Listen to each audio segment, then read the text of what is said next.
E aí, gente, tudo bem? Eu sou Kaká Contínuo Ponto Escritor, também sou mestre de RPG e tenho minha própria mesa Decida ao Avernos lá no YouTube, no meu canal Dice Penguins.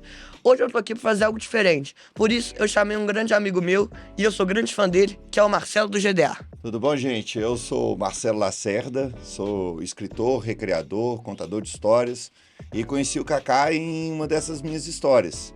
Na minha história favorita, a mais conhecida, que é a história de Valinor, através do jogo Guerra dos Anéis, que foi um jogo que eu criei. Olha, como eu não sou entrevistador, a gente vai só fazendo, eu faço uma pergunta pra você faz uma pergunta pra mim e a gente vai Perfeito, seguindo. ótimo. Quer começar? Eu começo. Vambora, então deixa eu te perguntar uma coisa aqui.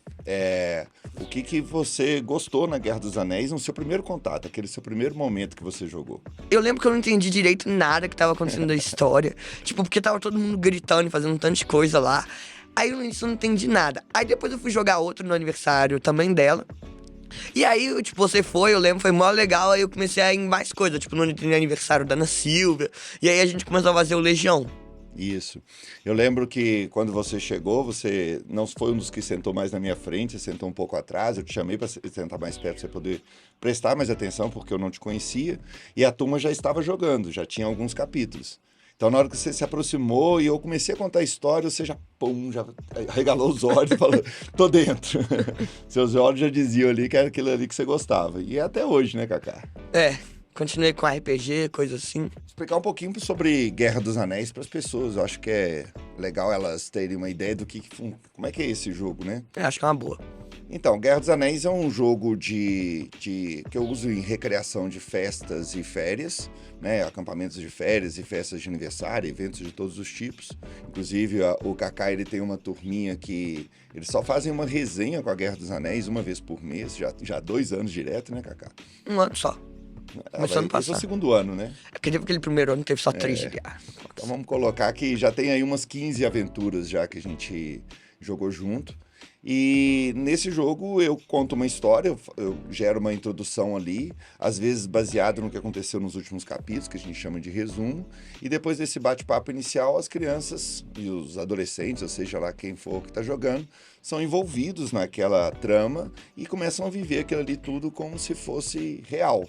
A gente usa o termo RPG como referência, mas eu prefiro dizer que é uma vivência, porque o RPG é muito interpretado e ali, como as crianças, os jogadores, eles fazem tudo ao vivo e não tem nenhum plano e não tem tempo para conversa, é todo mundo envolvido o tempo inteiro, fica muito mais algo que você está vivendo do que algo que você está interpretando. Por isso que traz tanto realismo, por isso que é tão divertido para todo mundo. A daguinha caindo. Então, também queria te perguntar como que funciona essa tal experiência 24 horas de GDA que você vai fazer agora em abril, se eu não me engano, né? Isso. Esse evento já vamos pro sétimo desse tipo. Foi uma ideia que eu tive lá no início que a gente, numa festa de aniversário, costuma jogar a partir de 3 horas. Mas são 3 horas que a gente pausa para lanchar, que a gente pausa, tem que parar para cantar parabéns. Aí eu pensei em fazer alguma coisa maior e que fosse algo mais envolvente. No jogo, a gente tem aqueles momentos que está amanhecendo, aí dá para ouvir o canto das águias. Quando anoitece, ouve o uivo dos lobos. Só que nesses 24 horas, não. As 24 horas são respeitadas dentro da história. Então, só quando anoitecer no mundo real, que no mundo da fantasia vai ser possível ouvir os lobos. E na parte da manhã também. Aí as refeições são dentro da história, a noite, que é muito tensa, imagina você dormindo, monstro aparecendo no acampamento, é também dentro da história. A gente tem efeitos especiais mais elaborados, efeitos sonoros, sonorização em todos os ambientes, algo que eu sei que você gosta muito. Então, isso acaba criando uma ambientação muito maior e trazendo os jogadores para dentro assim durante todo o período. É um evento assim extremamente concorrido. A galera que vai, ama e quer ir nos próximos, sempre surgem jogadores novos, né? Aí acaba as vagas encerram rapidinho. Quando eu comprei minha vaga, faltava o quê? Acho que tipo umas 30% só pra acabar, assim. Agora nós temos 5 vagas. Da hora que eu vim pra cá. No total, são quantas pessoas que vão ir? Esse vão ter 50 pessoas. Ah, vai ser doido. Não dá pra fazer um número tão grande É. como no GDC, porque acaba atrapalhando na imersão, né? Porque vai ter muita gente, alguém pode estar distraído e acabar essa distração atrapalhando o grupo inteiro. Então a gente faz com um número mais limitado. Agora me fala aqui, você também gosta de tanto gostar de RPG, você está mestrando uma mesa e eu queria primeiro que você me contasse a sua inspiração para mestrar. Isso eu queria te perguntar em outros momentos, só que a gente sempre se encontra no meio do trabalho, no meio da correria, eu não tive essa oportunidade. Mas onde veio a sua inspiração para mestrar? De onde surgiu isso? Tipo assim, o meu primeiro contato com RPG foi o GDA mesmo. Aí eu comecei a achar legal essas coisas. Aí um dia eu tava passando, e aí eu lembro que algum amigo meu, não lembro quem foi, me falou do que existia um negócio que chamava Dungeons and Dragons, que era um negócio muito antigo, mas que você interpretava um personagem. Aí eu liguei assim e falei, olha, parece legal. Aí ele falou que não existia mais Dungeons and Dragons, que tipo, ele disse que joga há muito tempo. Só que aí um dia eu tava passando na Bienal e perguntei lá, porque tipo assim, tinha uma lógica do RPG, assim, grandão. Aí eu perguntei, você tem Dungeons and Dragons? É um jogo muito antigo. Aí o Que cara... ninguém mais usa. Que ninguém mais usa. Aí o cara olhou pra mim assim. O cara deve ter olhado pra mim assim, quem que é esse cara aí? Aí eu falei, não, a gente tem sim, tem até aqui várias edições. Aí eu falei, legal. Aí eu vi lá que tinha uns RPGs e eu vi os dados. Aí o cara falou assim, aí eu comprei acho que o Starter Set do D&D e um kit de dados. Só que eu comecei a ver o negócio, não tava entendendo nada. E aí eu lembro que eu vi uns caras falando da primeira edição do Dungeons and Dragons e eu acabei vendo ela no Mercado Livre, se eu não me O engano. cara da primeira edição devia ser um homem de Neandertal, né? Babudão. Aí eu comprei a primeira edição e comecei a jogar. E eu achava assim, a primeira edição cabulosa. Pra você super ter ideia, doida. eu tive a terceira, né? A época que eu comprei a 3,5, na verdade, eu comprei, ela tinha acabado de lançar, e isso já tem uns 20 anos, imagina a primeira edição.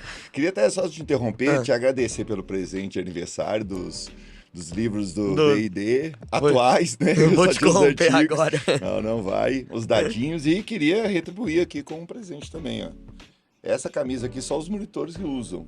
Ó, Só que como eu acho que você é um bom sucessor do meu trabalho, que você faz RPG, escreve, cria história, então não acho que vai demorar muito. ó aqui, gente. Já vai de NPC aí já, ó. Que os jogadores comuns vai ter só a player. A sua Player. NPC é o único... É infinito. Os monitores nunca morrem, é a regra dos monitores. Por isso que a energia deles é infinita aí, ó. A vidinha deles. Chega ali no crítico, infinito, volta. Nunca acaba. O que aconteceu? Eu continuei vendo esse negócio de Dungeons and Dragons primeira edição, só que aí eu comecei a perceber que, assim, não era muito legal. Aí eu tava viajando e eu achei a quinta edição vendendo, o Starter Set dela.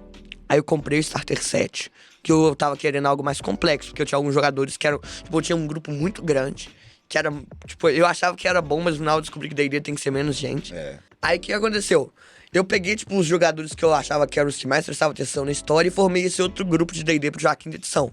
Aí eu comecei a ver vários vídeos no YouTube de quinta edição, achava muito doido o jeito de interpretar, que dava pra fazer uns cenários muito mais legais. Você chegou a ver Critical Role? Vi Critical Role, é muito doido. É muito doido mesmo. Os caras já são profissionais em Já interpretar, né? É o que foge um pouco da Guerra dos Anéis. Você vê que os caras são profissionais em interpretar. Nem todos ali vivenciam a coisa, né? Essa diferença, mas continua. E aí, o que acontece? Eu comecei a jogar o quinta edição com uma ideia de, tipo, eu ia manter o da primeira edição e ia ser, tipo, alguns... de vez em quando fazer uns one-shots. Só que aí eu percebi que a quinta edição, se ela tá aqui, a primeira tá aqui. É um nada perto. Assim, então, aí eu acabei com o grupo da primeira edição e fiquei com o da quinta edição, porque é, tipo, muito melhor. E aí, depois que a gente terminou uma campanha que a gente tava fazendo, eu perguntei pra eles se eles queriam jogar esse do Avernus ou a Maldição de Strahd, que eram duas aventuras que eles, tipo, eles iam gostar ou do terror ou do inferno. Eles acabaram votando e a gente acabou jogando desse do Avernus, foi que começou a mesa da... Eu não cheguei a explorar essa história. Avernus é tipo o inferno de D&D? É tipo assim, o inferno são 9 camadas. O Avernus é a primeira camada dos 9 infernos. É tipo a mais famosa. Entendi. Porque meio que assim, os 9 infernos é onde vivem os diabos. Baseado mais ou menos no inferno de Dante? Você sabe se tem essa base? Não sei. É porque quem criou isso foi Dante, né?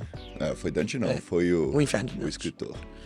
Mas também, tipo assim, no D&D meio que tem uma grande diferença entre demônios e diabos. Que tem os diabos que vivem nos 9 infernos, e daí os demônios vivem no abismo, que é tipo um negócio com infinitas camadas, gigantesco. E meio que existe essa guerra entre os diabos e os demônios que ocorre na primeira camada do Avernus. Aí meio que os jogadores entram ali, que eles acabaram de chegar no último capítulo, no meio dessa guerra aí. E lá é tipo um Mad Max no inferno. Tem tipo uns carrão que tem tipo... uns carros mesmo, cospe fogo. Aí já vem com bola de demolição, assim, é cabuloso lá, velho. Que doido. E você falou sobre Descida de Averno, sobre a sua primeira edição, mas por que não fazer uma história baseada nos seus livros? Você tem tanto conteúdo, tanta ideia. Porque eu vejo o problema do RPG é a limitação. Por mais que eles te deem um livro com bastante informações, as informações te limitam. E você poder criar e se soltar dentro de uma história, ou você só pega uma base, ó, vou fazer uma história em Avernus, beleza. Ou então você cria do zero. E eu vejo, assim, o universo da sua história, do Necromancy, bem... A gente chegou até a fazer, né, um GD online, que foi bem legal. E você teria uma liberdade muito maior, talvez você se divertiria mais até. Aham. Tipo assim, na Descida do Avernus eu fiz um tanto de modificações que se fosse pra história normal não é legal. Tipo assim, eu já criei muita aventura de D&D, só que o negócio é, pra fazer a história dos meus livros no D&D, sabe? Ou adapta ela pra medieval, ou modifica o sistema pra fitar alguma coisa mais futurista, assim.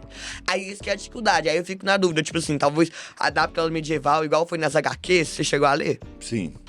Um outro sistema de RPG, sei lá, o do Star Wars, ou Starfinder e faça alguma coisa. Um sistema que é muito aberto para qualquer tipo de história, é o GURPS. Já ouvi falar. Foi meu primeiro contato com RPG.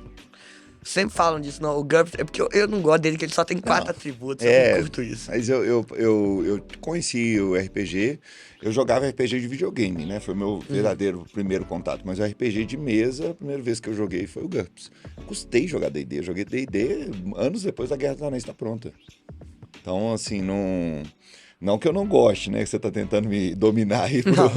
Eu só não tenho tempo, porque se eu tivesse tempo, eu jogava direto.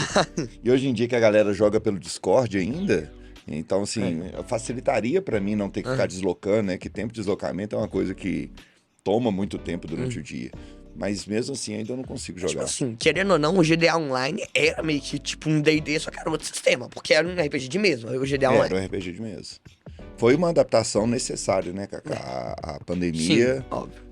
Se eu não pego pra fazer ali, eu não faço mais nada. A gente não ia ficar, tipo, lutando na frente da câmera, tipo um Kinect.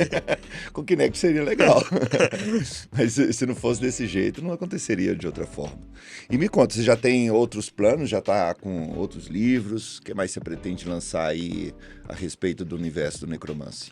Tipo assim, a verdade é que eu tenho 3 livros prontos na geladeira. Sim, aí... eu sei como é que é isso. Você também tem isso? Eu tenho uma biblioteca dentro da geladeira. Aí, tipo assim, o primeiro desses livros aí da geladeira eu devo lançar, tipo, acho que em junho, julho. Aí depende da Devi, que a gente tá quase terminando o processo de imagem, aí a gente vai ver a melhor data pra lançar. Aí a ideia é que esse ano lance em 2 livros. E aí, tipo, a ideia é que cada ano lance em média 2 livros. Aí dependendo pode se tornar 1 ou pode se tornar 3. Aí a gente vai ver. E o próximo livro ele vai ser um livro bem mais pé no chão que os outros. Vai focar numa história na Terra mesmo, com uma invasão alienígena de povos chamados de Carcons. É, muito mais pé no chão, né? Vai focar na Terra com invasão alienígena. Mas é porque é muito mais pé no chão do que o cara não, lá. Senão não tem graça aí. A minha inspiração, assim, no início era muito coisa de, tipo, mitologia grega, coisa assim, sabe? Só que aí eu comecei a colocar mais coisa de Marvel, Star Wars. E chegou num ponto, depois que eu usei muito isso pra criar base, sabe? Fundamentos de personagem. Depois que eu criei personagens ou lugares ou eventos que são pilares da minha história, outros eventos que sucederam depois que eu criei o início da história, eu peguei o que eu já tinha criado e fui desenvolvendo. Isso é importante. Depois que eu criei os novos deuses e os deuses ancestrais, eu meio que comecei a pegar isso e desenvolver, porque meio que os deuses ancestrais são meio que o grande foco da história. Tipo, os novos deuses, eles aparecem, tipo, curtinho ali, eles são... mas ainda você pode trabalhar nisso. É porque, tipo assim, os novos deuses não são deuses, eles são só, tipo, depois que acabaram os ancestrais, eles falaram que eles eram os novos deuses, sendo que eles eram só carinhos fortinhos. Mas eles chegaram a se ascender, assim, a um poder divino, alguma coisa muito superior aos mortais? Não, tipo, se tornaram, pelo menos, imortais pra ser chamado de Deus? Não, eles são um grupo de 7 pessoas que se autoproclamaram de novos deuses, depois que os deuses ancestrais são adorados?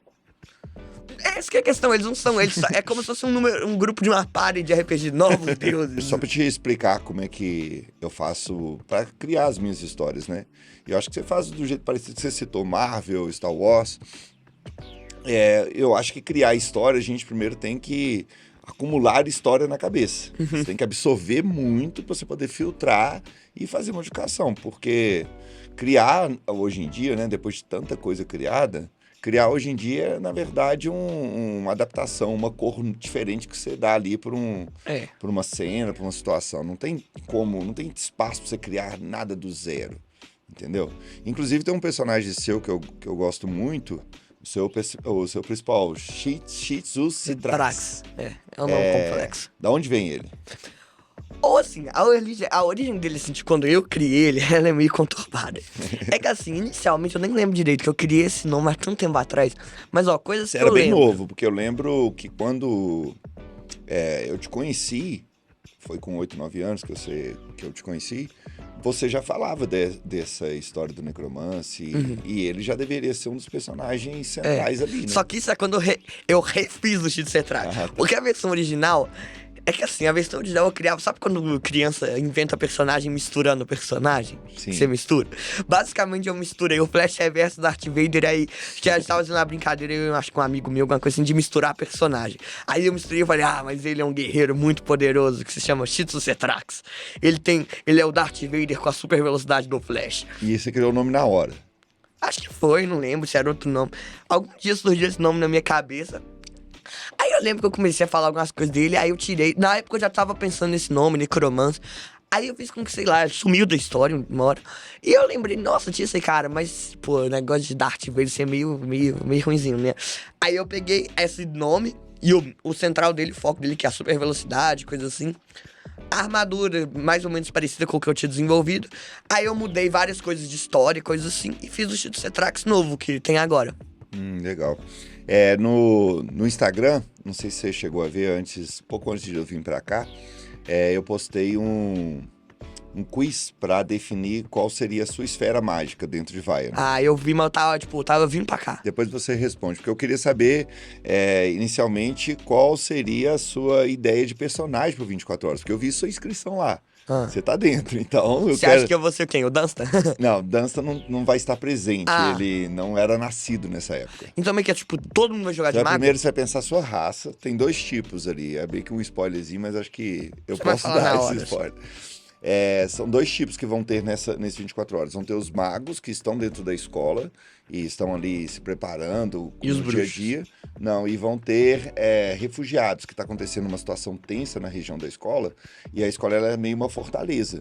Então as pessoas vão se abrigar lá, e nessa situação vão entrar pessoas infiltradas no meio dos refugiados, porque eles estão cientes que tem uma coisa terrível para acontecer dentro da escola, e eles, como eles não sabem o que é, quem é, eles vão tentar descobrir primeiro para impedir. Aí você pode entrar ou como um refugiado, Seria, ou como um infiltrado, ou como um mago. Um infiltrado, eu jogaria meio que de vilão na história. Não, esses infiltrados vão estar todos, vamos dizer, na mesma party. Vão estar todo mundo junto ali. Aqui, se eu jogar, tipo, de infiltrado, coisa assim, dá pra jogar, tipo, de bruxo, que você falou que uma vez... Não, vão ser personagens bons. Eles estão tentando evitar uma catástrofe. Mas não é, tipo, mal, porque você falou que, por exemplo, na Legião tem muitos personagens que você disse que era Na bruxo. Legião, só que nessa época a Legião ainda... Mas não tem ninguém que é, tipo, um bruxo, assim. Não é nem plano. Mas não tem bruxo não. Nenhum bruxo, mas... Tem pessoas assim, podem ter anti-heróis, mas não a ponto de... O bruxo, ele é cruel, né? O bruxo é uma pessoa... Não pode... Ela tá tão revoltada com a vida que ela não valoriza nada, ela. Marcelo. Aí não dá. Mas dá pra ser um... Porque, tipo assim, jogar de infiltrado, essas coisas, seria algo como se você pode jogar... Bastante você escolher outra coisa sem ser um mago. Os infiltrados são personagens importantes da história da Guerra dos Anéis que costumam interferir positivamente no mundo. Então, quando eles descobrem que tem alguma coisa, eles arrumam um jeito de se envolver com a situação. Só que eles não podem ir de cara limpa, como se eles fossem mais um refugiado, porque senão todo mundo ia perceber que, por exemplo, o que estiver para acontecer lá não aconteceria lá se descobrissem que há heróis no local, Olha, entendeu? já adianto que eu sou um infiltrado. E adianto que, assim, por favor, não fala aquele personagem leal e bom, não, pra mim. Coloca aquele caótico neutro. Mas aí você vai ser igual você fala com Dunstan. Não, eu sou do mal. Aí numa hora que tem uma situação, parece um bichinho fofinho. O Dunstan deixou o bichinho fofinho morrer. No GDA Online você era mal, mas no jogo você quer ajudar todo mundo. Quando que eu quero ajudar todo mundo? Só porque eu falei pra não confiar no Necro? Não, Necro é outra coisa. Mas você sempre tá tentando ajudar as pessoas na história. Eu não sou trouxa. Mas isso é importante. Seu personagem, ele tem essa relação com proteger os mais fracos. Mas você já ele- foi o mais fraco antes, né? Mas ele tem a cara de seu... Pode ter a cara do mal, pode não fazer as coisas do jeito mais correto, mas os objetivos dele são bons. Aqui, mas se tiver como jogar de ladino, ó... Não, mas vai ter ladinos, vai ter ladinos. não, já te adianta, assim. Mas é bom você fazer o quiz. que aí você vai... São 3 esferas. E essas esferas, elas vão ter a ver com a personalidade. E aí cada personagem já vai estar encaixado numa personalidade. Então, dependendo Aí, tipo, da a gente que mostra. você cair, eu escolho o personagem que você vai ficar. Quais são as esferas? Bravarel, Valgonlane e O que cada Eternumbra. significa? Aí eu não vou dar detalhes porque eu não quero interferir na hora que você for fazer o quiz. Senão eu vou fazer, você já vai pensando ali no qual que você quer cair, e aí você... Eu vou naquela que fala assim, dinheiro... Até uma ideia aqui, eu trouxe algumas fantasias, a gente podia fazer uma interpretação do Dunstan, interpretação não, uma vivência, né? Apesar da gente estar sendo observado, mas acho que é bem natural. Porque aconteceu uma coisa, o Dunstan, ele está já há algum tempo tentando descobrir onde foi parar a adaga da Asíris, que é essa arma aqui, ó. Que é aquele carinha vermelho. E ele encontrou um vendedor, um cara bem suspeito no mercado lá da cidade de Lasnar à noite, o Khazar que apresentou ele. E aí ele tá querendo descobrir como é que ele vai conseguir isso aqui, e principalmente como o vendedor conseguiu essa adaga. O vendedor é o bicho vermelho. Você anima? Bora. Então vamos pegar a fantasia aqui. O vendedor é o bicho vermelho, já adianta.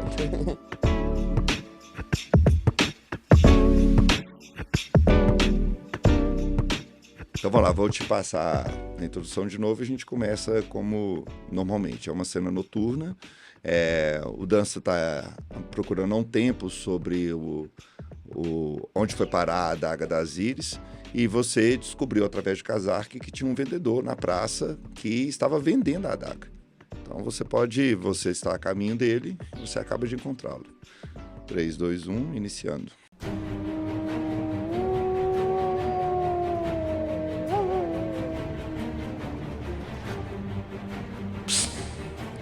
Interessado, garoto?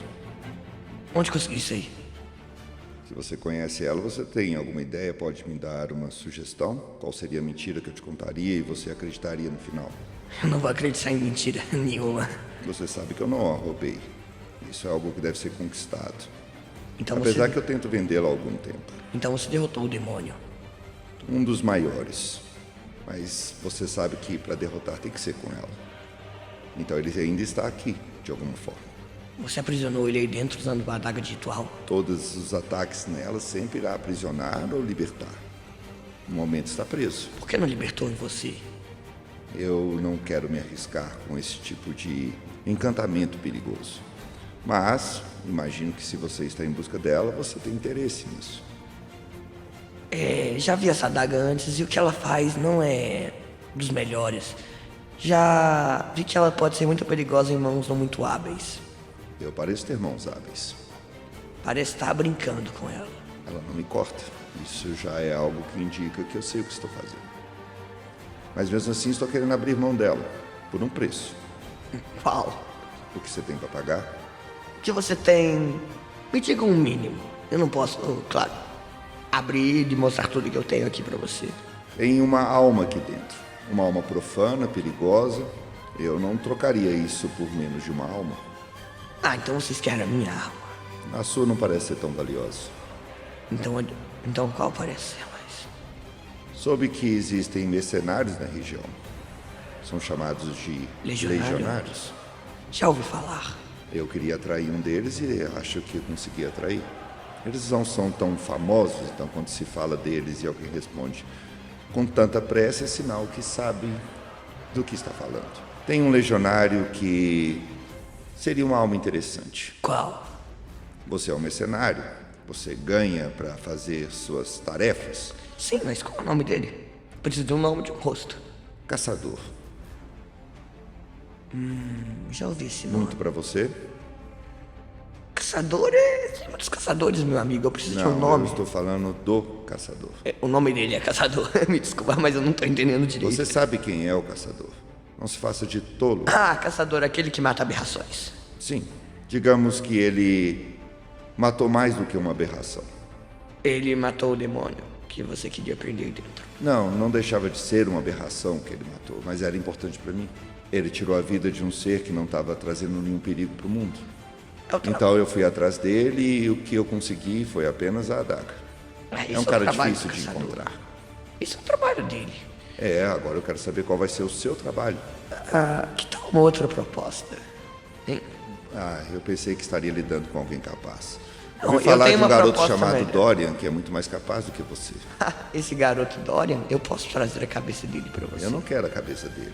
Não? Mesmo sabendo que talvez você se arrependa em tentar tirar a cabeça de um mago como ele, E se eu trouxer ele a cabeça de um alquimista? eu quero a cabeça do caçador. Cabeça Se do você não consegue cumprir a tarefa, eu vou procurar pelo Dorian. Não, eu posso cumprir a tarefa. Eu sou querendo saber se você tem certeza que é essa. Irei cumprir apenas uma. Somente essa. Uma Somente. alma por outra. E ainda você leva uma adaga. Tem certeza que não quer mais nenhuma? Você vai cumprir a tarefa? O que eu tenho de garantia que você vai me entregar a adaga? Eu vou deixar ela na sua mão. Ela volta pra mim se eu quiser. Ela tá ligada. Foi eu que matei o demônio. E se eu te matar? Você pode tentar. Só que tem algo dentro dela que vai me proteger. O demônio. Quer arriscar? É melhor não. Mas digamos que eu também tenho meus colaboradores internos. Não tenho problema com seus colaboradores internos. É o que Afinal, você sei que eles são muito semelhantes com o que eu aprendi aqui. E imagino que eles, de alguma forma, se complementam. semelhantes, mas poderes muito diferentes. Tá vendo? É bastante interessante pra você. Eu tô só pedindo a morte de um caçador. Um Então, caçador qualquer, como você disse. Antes eu preciso saber se essa sua adaga poderia ajudar com um da mesma espécie. É provável que sim, mas primeiro tem que ser retirado o que tá dentro dela. O que taxa de trocarmos demônios? Podemos falar sobre isso depois. Primeiro, vai buscar o caçador, sim ou não? Vamos atrás dele então. Não, vamos não. Você vai. Vamos. Eu já tive problemas demais com ele. Se conseguir resolver a tarefa, me encontre que eu liberto. O que você quer que eu traga como prova? O arco dele. Ele não vai soltar o arco de forma alguma. Eu sei disso. Só se as mãos dele não puderem agarrá-lo. Estaria aguardando. Você ainda não disse que eu conseguiria. Me encontre aqui amanhã à noite e me conte. Espere, eu vou agora, meu amigo. Amanhã à noite. Quer que eu Vou fique? te dar um tempo para você se arrepender. Por que, meu amigo? Eu não tenho o dia inteiro Até para mais. te esperar. Então, Marcelo, depois dessa interpretação aqui que a gente fez, Vivência. vivência. Já tá na cabeça, né? Então, me fala aí como é que você criou os seus livros e essas coisas. Ó, as histórias da Guerra dos Anéis foram todas surgindo dentro das festas. Então, por exemplo, essa interpretação aqui, como você disse, não é uma interpretação. É uma vivência. Eu tive uma ideia só que era um cara que estava com a adaga. E tudo vai fluindo à medida que vai conversando, como se eu fosse o cara da adaga. Então, eu fui desenvolvendo todos os personagens da Guerra dos Anéis assim. Às vezes eu pegava uma fantasia que eu via caído no chão, vestia ela. Marcelo, você vai de quê? Vou de um mago. Vou de um mendigo. Vou de um animal. E aí ia criando. Aí o pessoal perguntava, que animal é esse? Eu tinha que dar um nome na hora, inventava o nome. E os nomes ficavam legais, a história do personagem ficava legal, voltava, os monitores perguntavam, foi legal? Não, ótimo, o que rolou? Contava rapidinho, já ia para outra cena, e as coisas foram crescendo. O enredo principal, né, da história dos escolhidos, que é a história a minha principal história, ele foi desenvolvido assim em 10 festas diferentes. O enredo principal, mas aí depois foi ganhando muito corpo, né? O mundo surgiu, o mundo antes do mundo surgiu, mundos externos e outras dimensões, foi tudo surgindo em 21 anos à medida que eu estava diante das crianças. E tem uma coisa legal que eu acho que você deve testar isso na hora de você fazer sua mesa do Necromance, que é contar a história, ou melhor, inventar a história, contar ela e ver na hora o retorno do público. Então, às vezes, eu contava uma coisa que não pegava muito, que as crianças não ficavam tão empolgadas, eu encurtava a cena e voltava e virava outro personagem. Porque aí, se eu via que as crianças gostavam do personagem, a reação deles foi legal, foi emocionante, a criança chorou, a criança riu, a criança se concentrou ali, se qualquer emoção que eles dão de volta, é sinal que tá dando um retorno. Aí aquilo ali ficava gravado. Aí eu lancei esses 4 livros, né? O último, O Berço das Lendas, foi lançado em 2019, antes da pandemia. Aí eu tô com Ecos da Luz quase pronto, esse aí já tá com quase 400 páginas, vai ser um baita de um livro.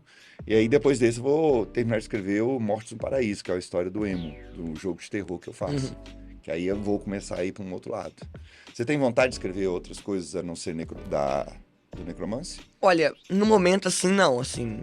Talvez depois, ou quando ideias surgirem. Mas eu tenho várias ideias de séries spin-offs dentro do universo. Tipo, vai ter uma muito legal, que eu já tô com ideias, que chama O Mundo Entre os Mundos. Essa aí é muito doida. Ah, tá. Essa que chegou a comentar comigo. Eu cheguei a comentar Depois com a gente você. tem que trabalhar naquela lá do universo da... Como é que chama a Rainha do Gelo? A Darkwing.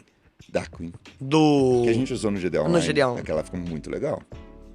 Dá pra fazer muita coisa, Dos gente. Febris. É, dá pra fazer muita coisa com aquilo ali. Mas é isso. Acho que a parte de escrever história é um dia a dia, você tendo contato com o seu público ajuda bastante. Gente, então foi esse aqui o nosso vídeo. Segue a gente aqui nas redes sociais, né, Marcelo?